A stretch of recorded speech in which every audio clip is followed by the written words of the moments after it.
কলকাতার ক্যামাক স্ট্রিটে তৃণমূলের সর্বভারতীয় সাধারণ সম্পাদক অভিষেক বন্দ্যোপাধ্যায়ের দফতরের বাইরে থাকা কথিত অবৈধ বিলবোর্ড সরানোকে কেন্দ্র করে বৃহস্পতিবার তীব্র উত্তেজনা ছড়ালো। কলকাতা পুরসভা ও পুলিশের একটি দল হোর্ডিং সরাতে গেলে দফতরের নিরাপত্তারক্ষীরা তাদের ভিতরে ঢুকতে বাধা দেন বলে অভিযোগ। পরিস্থিতি সামাল দিতে পুলিশ ও নিরাপত্তারক্ষীদের মধ্যে ধস্তাধস্তির ঘটনাও ঘটে।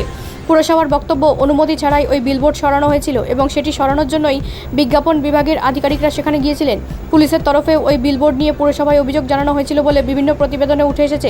তবে পুরসভার পদক্ষেপের বৈধতা নিয়েও প্রশ্ন তোলেন অভিষেক। তার অভিযোগ, আধিকারিকরা যে নির্দেশের ভিত্তিতে এসেছেন তার যথাযথ কপি দেখানো হয়নি, এমনকি সংশ্লিষ্ট বিলবোর্ডের ছবি বা স্পষ্ট অনুমোদনপত্র দেখাতে পারেননি আধিকারিকরা। এমন দাবি করে তিনি পুলিশ ও পুরসভার ভূমিকার তীব্র সমালোচনা করেন। অভিষেকের আরও অভিযোগ, বিরোধী দলের নেতা হিসেবে তাকে লক্ষ্য করেই একমাত্র পদক্ষেপ করা হয়েছে।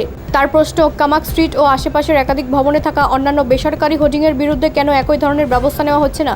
তার দাবি, একই নিয়ম সবার ক্ষেত্রে সমানভাবে প্রয়োগ করা উচিত। এই ঘটনায় কলকাতা হাইকোর্টের দ্বারস্থ হওয়ার কথা জানিয়েছেন তিনি। ঘটনাকে ঘিরে রাজনৈতিক তরজাও শুরু হয়েছে। তৃণমূলের অভিযোগ, প্রশাসনিক ক্ষমতাকে ব্যবহার করে বিরোধী দলের ওপর চাপ সৃষ্টি করা হচ্ছে। অন্যদিকে পুরসভার পদক্ষেপকে সমর্থনকারীদের বক্তব্য, রাস্তা ও সরকারি বিধি মেনে বিজ্ঞাপন বা হোর্ডিং নিয়ন্ত্রণ করা পুরসভার স্বাভাবিক দায়িত্ব এবং রাজনৈতিক পরিচয় দেখে নিয়ম বদলানো উচিত নয়। এই ঘটনার মধ্যে দিয়ে ফের সামনে এলো কলকাতায় বেআইনি হোর্ডিং নিয়ন্ত্রণ এবং প্রশাসনিক পদক্ষেপের ক্ষেত্রে সমতা ও স্বচ্ছতার প্রশ্ন। এখন দেখার বিষয়টি শেষ পর্যন্ত আইনি পথে গড়ায় কিনা এবং পুরসভার পরবর্তী পদক্ষেপে কী অবস্থান নেয়। ব্যুরো রিপোর্ট, রাষ্ট্রীয় প্রসার বাংলা।